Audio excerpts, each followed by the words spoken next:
to my porch. It is weigh-in day. So, recap. We were on Nutrisystem for, I think, 10 weeks. I started having problems. I lost weight. David lost weight. David lost like twice me because I started gaining mine back. And I started having problems in my legs. He started having problems with his gout in his wrist, which all those things together, he lost 16 pounds. 16 pounds! So, Nutrisystem does work. It just so happened to not work for our bodies in other ways. Those are the things that prompted me to contact my doctor. And she's like, okay, stay away from the processed foods with the salt and the preservatives. Do the anti-inflammatory diet. So, last Thursday was, I think it was Wednesday when I talked to her, so Thursday was like the day we were going to start the diet. Well, we'll talk about how we did in a minute. Let me go and give you these numbers. And you know we're out here early, people's trying to get to school and work, so we're going to have a lot of traffic. I'm just going to warn you. It's either going to be loud or we're going to stop and start.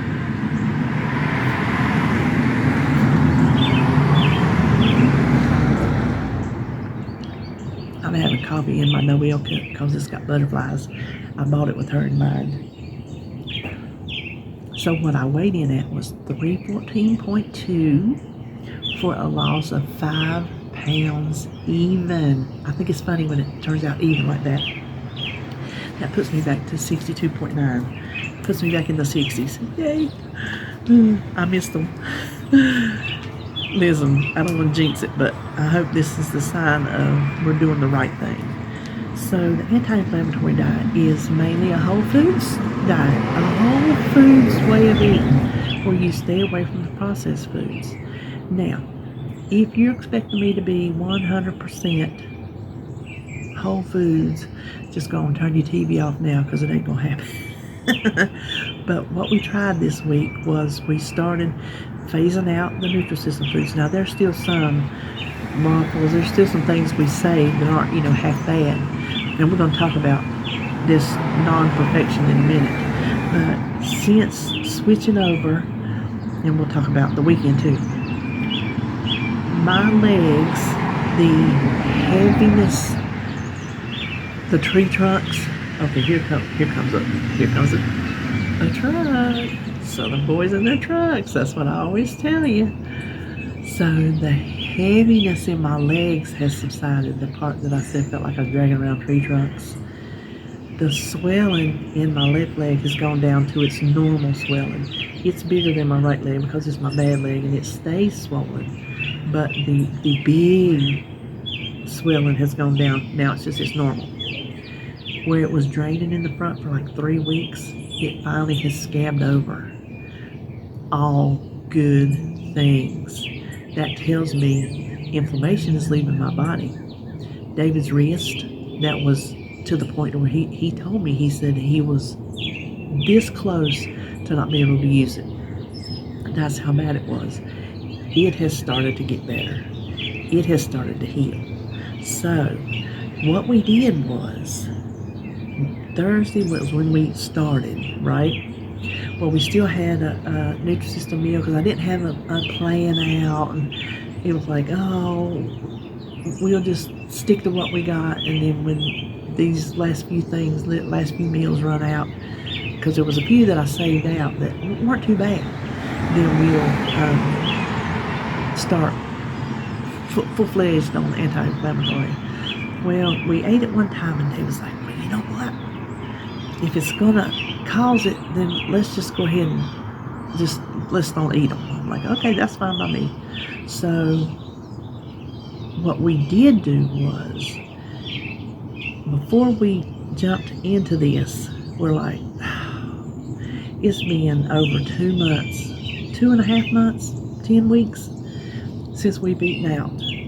I can't believe we made it because we're eating out people. We like to eat out. He was jonesing for some KFC. The man loves his fried chicken. If you've watched this channel, you know that man loves his fried chicken. His mama always told him he should have been a preacher because he loves fried chicken. I don't know how y'all are, but down here in the South, the preachers love the fried chicken.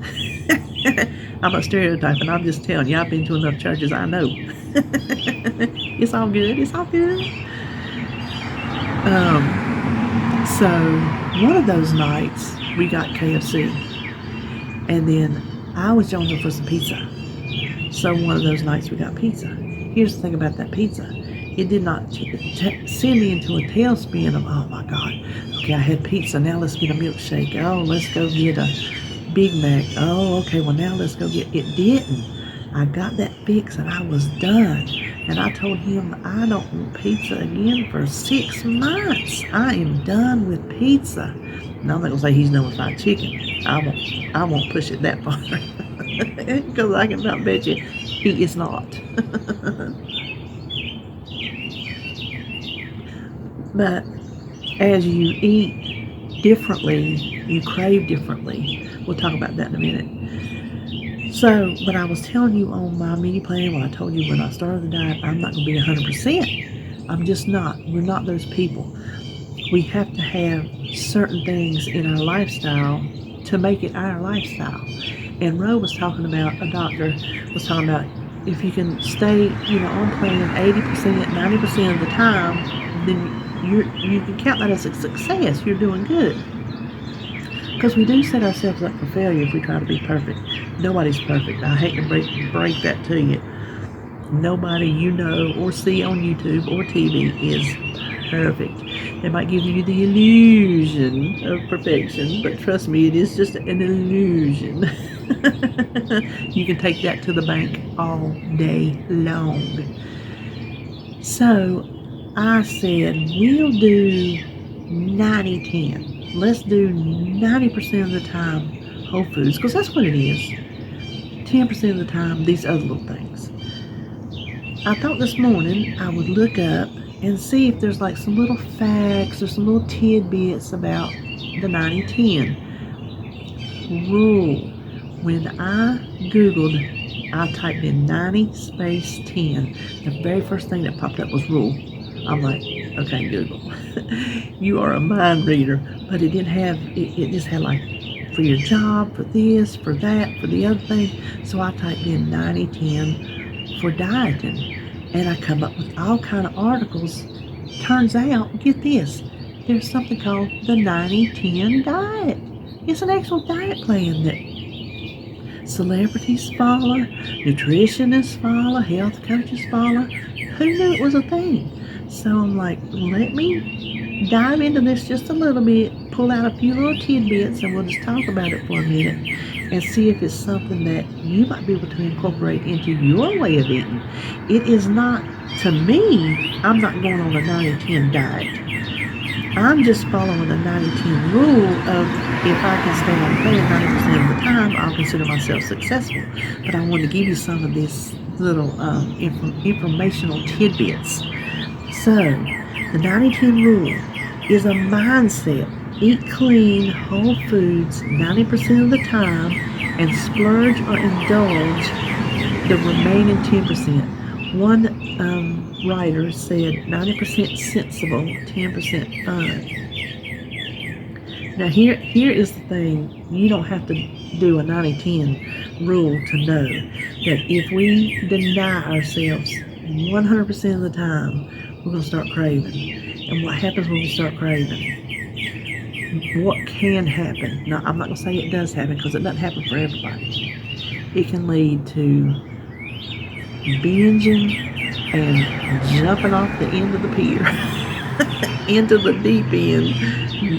Y'all feel me on that, right? 90-10 allows for flexibility and freedom. So this was talking about there's that blue Jeep. Hold on. Have I ever noticed he has a little decal on the front side of his hood that says Blue Beast? I don't know if I've ever noticed that before. Anyway, I knew as soon as I saw him he was going to be loud, because he guns it when he hits this side road. But it was talking about, if you tell yourself, I can never have, I think they said, grandma's apple pie ever again.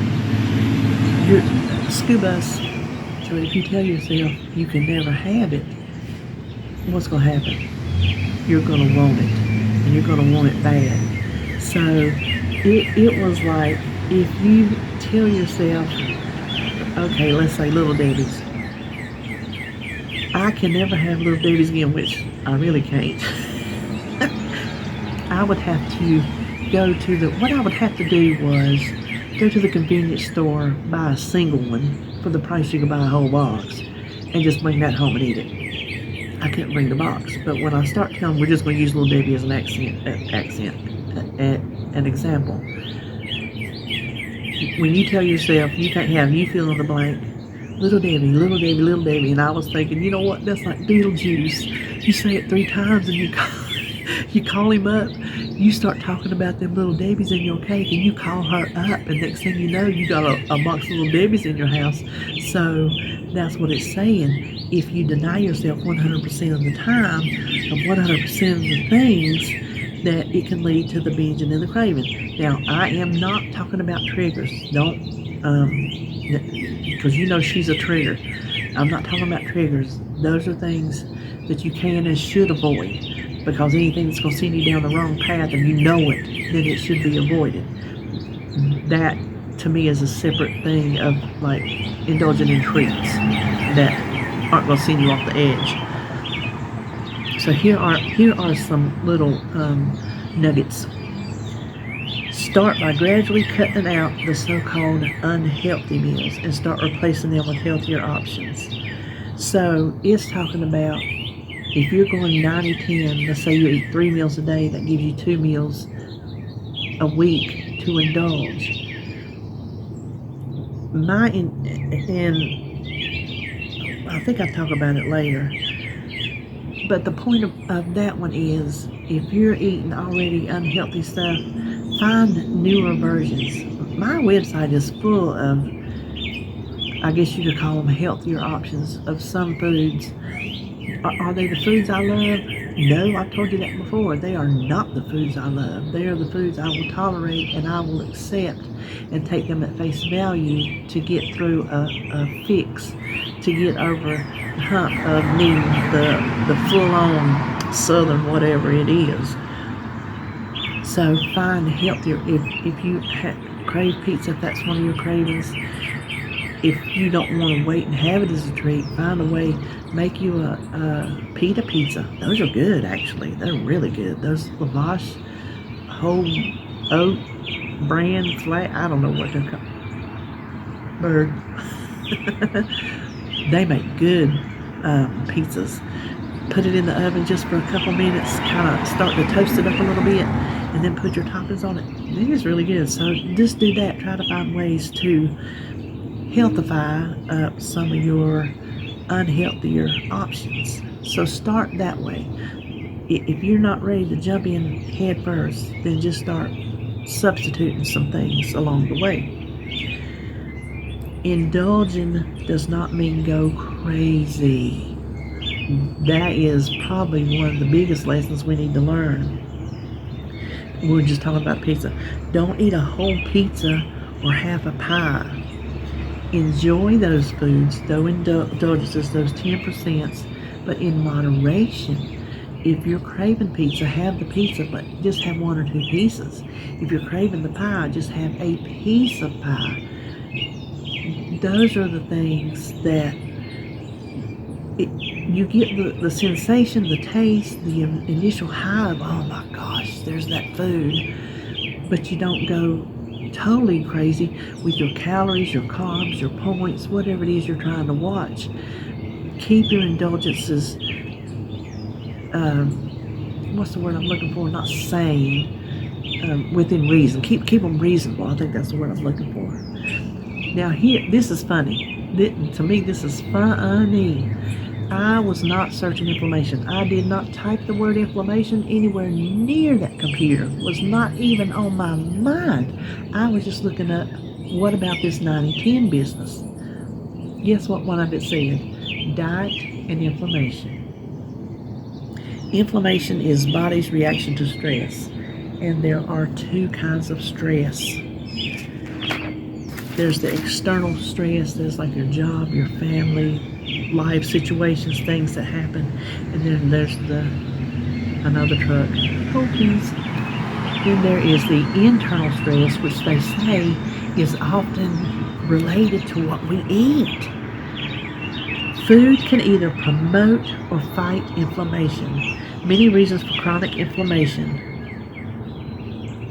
There are many reasons for chronic inflammation, but what we eat can be a major cause. Hence the reason the doctor said, let's do the anti-inflammatory diet, because there are foods that are definitely inflammatory and foods that are anti-inflammatory, foods that fight that inflammation. So when we're talking about the 10%,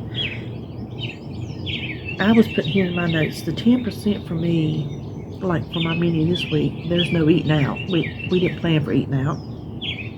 There are little things that are just like sprinkled in here or there, like some real ketchup or Nutrisystem waffles or real butter in my potatoes. That is not when I had cream potatoes last night, I had real butter in it. Butter is not a known, from what I've studied, dairy is not thought to be inflammatory as they used to think. So butter's not the enemy. Butter's not the devil. Too much butter can be. So one of my splurges was I probably put too much butter in my mashed potatoes. But in the 90-10 aspect of it, it was still within those parameters. So that's what this week is, and that's probably what a lot of our I'm sorry, I got distracted by somebody up there hollering or something. Probably most of ours, well, we will eat out. I told you that from the get-go. There's going to be eating out. We'll just be mindful about what we eat. We won't eat enough for 4 people, hopefully. A lot of ours will just be things added in to enhance our meals and to make them more regular like we are. We're just regular people. We can't live on fruits and vegetables. No, we can't do it. So that's what our 10% will be. Like, I was putting some things here. Some of my 10% will be foods with preservatives like condiments or Fiber One bars or David's cereal. I don't know what's in his cereal, but he's going to eat his cereal every day. He's going to have a yogurt and a bowl of cereal before he goes to bed. No, whatever else he eats during the day when he's home, there's going to be a bowl of cereal. It helps with his gut health and yogurt as well. Now, it could be, like I said, a meal at a restaurant that's not considered totally healthy, but it doesn't mean we have to eat our faces off. You still need to eat sensibly the 90%, and that is not only sensibly in the foods, but in the portions. Now, matter of fact, a couple of people have asked me, was I counting calories or what was I doing? Am I tracking it some way? Am I, watching this, that, or the other? I tracked for a couple of days, and y'all know tracking is I tracked on Nutrisystem. I tracked in their app. I track every day. Tracking is my nemesis. I hate it. It gets on my nerves. I know I have to do it. I'll get back to it, I'm sure, eventually. But what I'm doing is, what Nutrisystem did teach me, and I am thankful for, is portions. I'm also thankful for, does it sound weird to say I'm thankful for being inflamed, getting inflammation through Nutrisystem's foods? They don't happen to everybody, because there's millions of people who lose weight and they don't have any problem with it. The salt did not cause high blood pressure. David went to the doctor for his hand, and his blood pressure was lower than it has ever been. He said even the nurse remarked, does your blood pressure normally run this low? He's like, no, what is it? Whatever it was. He's like, no, never. So there was not too much salt in there that caused a problem with blood pressure. The meals were not as high in sodium as you would think, but there were preservatives in them because they're prepackaged foods. So I'm glad that it affected me the way it did, so that I can maybe, hopefully, fingers crossed, figure out that all these years my problem has been inflammation and the foods I'm eating, to cut down on the process. Because even when we would eat good, so to say, we would still have a lot of processed foods in there too. So it was more, not 90-10, it was probably, I don't know, 60-40, who knows? I don't know the ratio, but there's always been processed foods. Now there's just going to be processed foods, but less of them, and not maybe as processed. I don't think you get processed foods when you go out to eat as a rule, as a general rule, because it's just like a lot of ingredients made into a meal. You might get a lot of high fat and sodium and stuff like that, but anyway, so I'm thankful that perhaps it did do that to me, so I could figure out this new way of eating that hopefully already has shown results in my legs, in David's wrist, and in my weight. I don't know if he's lost weight or not. He's not home. And he didn't weigh last week because I wasn't home and he forgot. So he don't know what he was last week. He didn't weigh the next day. He just didn't bother. Then I'm also thankful that it taught me portions. And it did. I learned portions of beans are a half a cup, not half the plate. I learned portions of rice, brown rice, half a cup, not half the plate, not a big old scoopful. So I learned how to not eat a golly whopping plateful. I learned that from Nutrisystem. So those two things that I'm thankful to them for. So that's what I'm doing now.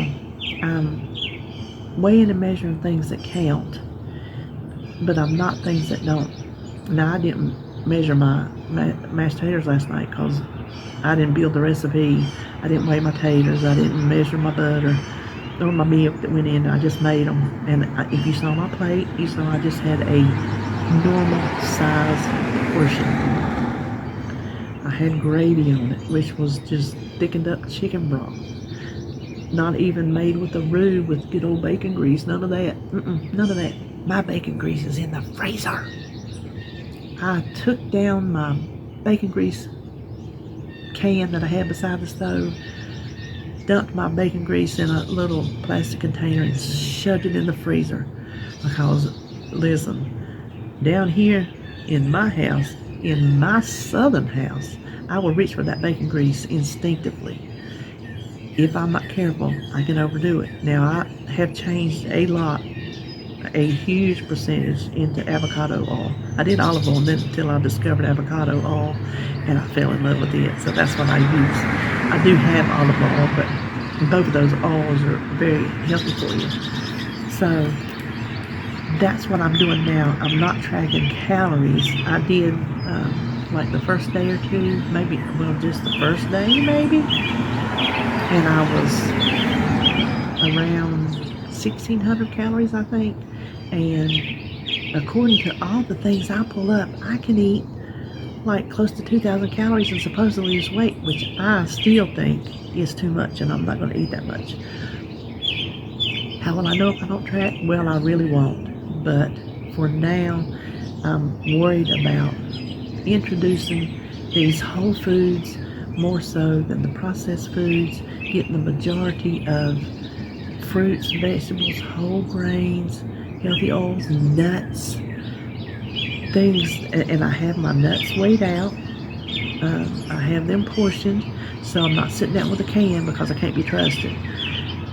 I will still not, probably never will, measure out my oil when I saute. I'm just going to drizzle some in the pan, and that's that, because it's a healthy oil, and I'm not counting it against myself in any way, shape, or form.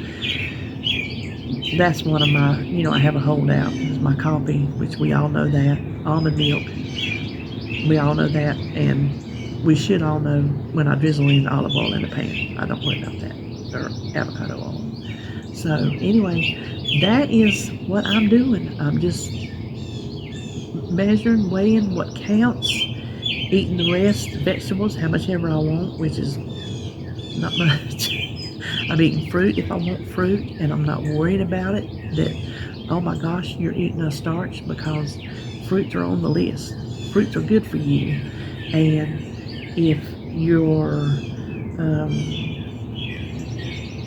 like points, calories, carbs, you can't really have the fruit. So I'm not counting it against me, because I'm trying to eat foods that are going to combat the inflammation more so than lose weight. But a happy side effect of that was losing 5 pounds. Will it always be 5 pounds? I'm certain it will not. Will I have gains? I am certain I will, because that is how my body rolls. I hate it. Rolls. No pun intended, but it's the truth. So anyway, that's what I'm doing. That's how it shaked out. So I say shook out. Y'all remember that episode of Andy Griffith where they had the criminals, the bad guys, the little gang in the jail, and they was trying to figure out a way to get past Barney. You know Barney. Andy's out hunting one of their gang members, and Barney's supposed to be watching them. And then they're talking where he can hear them talking about, what kind of Cracker Jack jail is this? They don't even have a shakedown. They're on and on and on. And Barney turned around, okay, shakedown. So my 5 pounds was a shakedown of the plan this week. So that is it for me. And I will see you in my next video.